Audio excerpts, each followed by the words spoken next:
الرحيم الحمد لله رب العالمين والسلام على رسول الله وعلى آله وصحبه.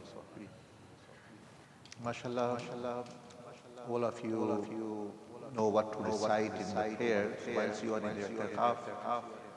It will be useful to learn what to say after the prayer. These azkars which sometimes I recite loudly so that people become aware and know that these are something to actually recite after first prayer or nafil prayer, whenever one can.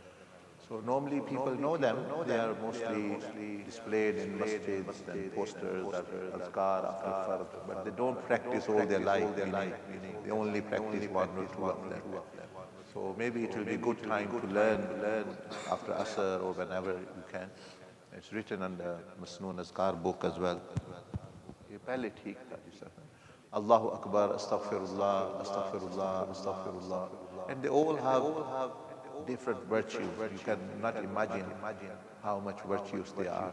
For example, the one of them which we recite, Subhana Rabbika Rabbil Izzati Amma Yasifoon, wa Salamun ala Mursaleen, walhamdulillah Rabbil. These are three verses. The greatest, mightiest verse of all is Ayatul Kursi. Then there are two verses of Surah Baqarah. And then if you want to find three verses which are most virtuous, is these ones. Subhana Rabbika Rabbil Izzati Amma Yasifoon, wa Salamun ala al-Mursaleen, walhamdulillahi Rabbil Alameen. Sayyidina Zayd Arqam radiallahu ta'ala anhu says that the Prophet said, meaning about the salat, when we read salat, everyone is reading different level. Who gets 100% mark? Very, very difficult for us especially.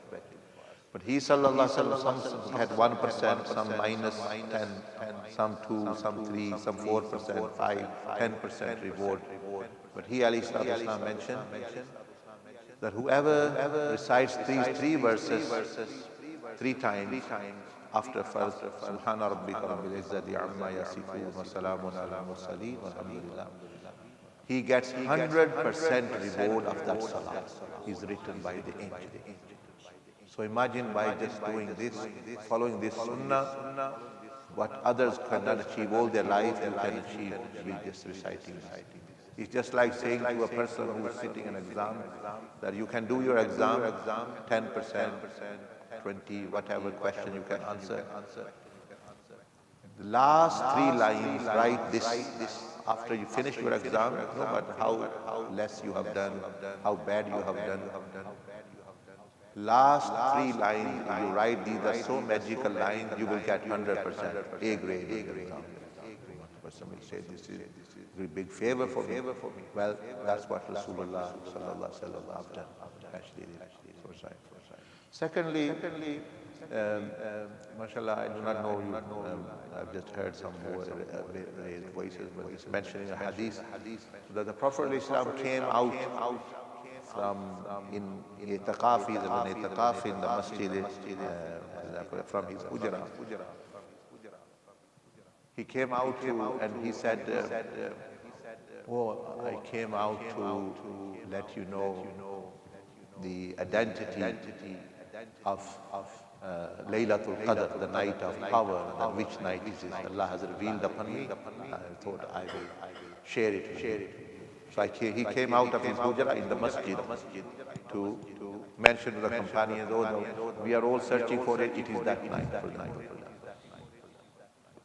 Now, he sallallahu alaihi wasallam said, now I found, he saw 2 people quarreling in the masjid. So he said, because of that, Allah has lifted that knowledge up now. And it never came back.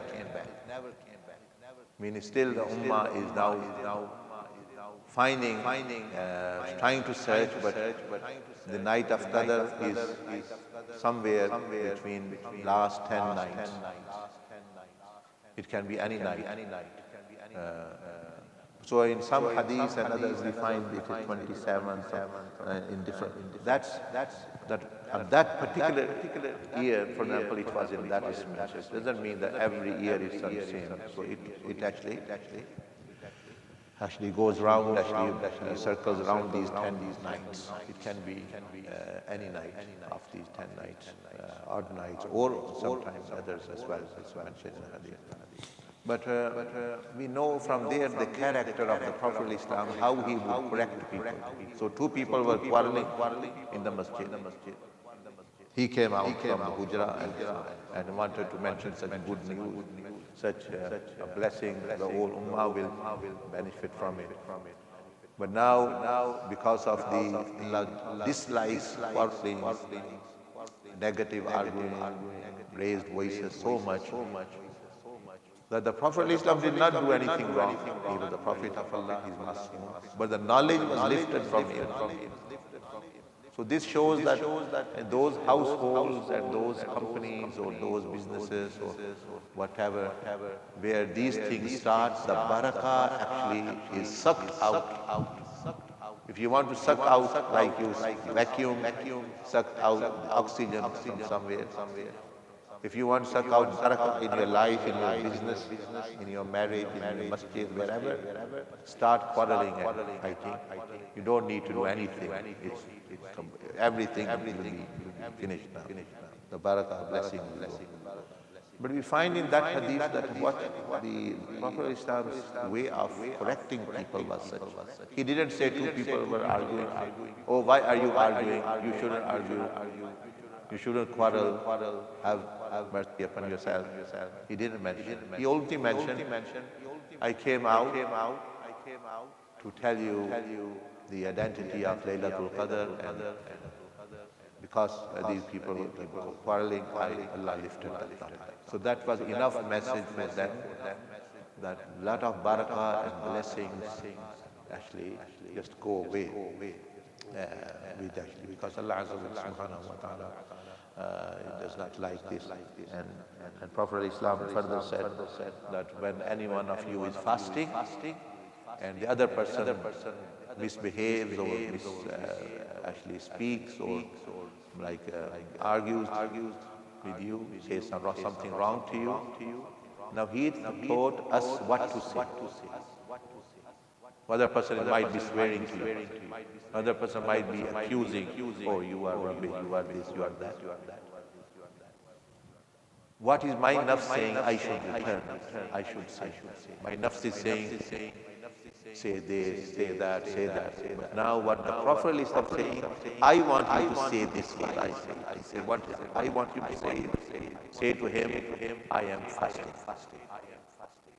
So how blessed is the person who follows what Rasulullah says, and the one who is following what Shaitan wants him to say, or what his others want him to say, what his nafs want him to say, what his mind want him to say, what his thoughts want him. Obviously, to say what Rasulullah wants you to say is very blessed. He said, just say, I am fasting. I'm fasting. This is for my life. I am in fasting meaning. And fast refers to actually stopping and control and these things.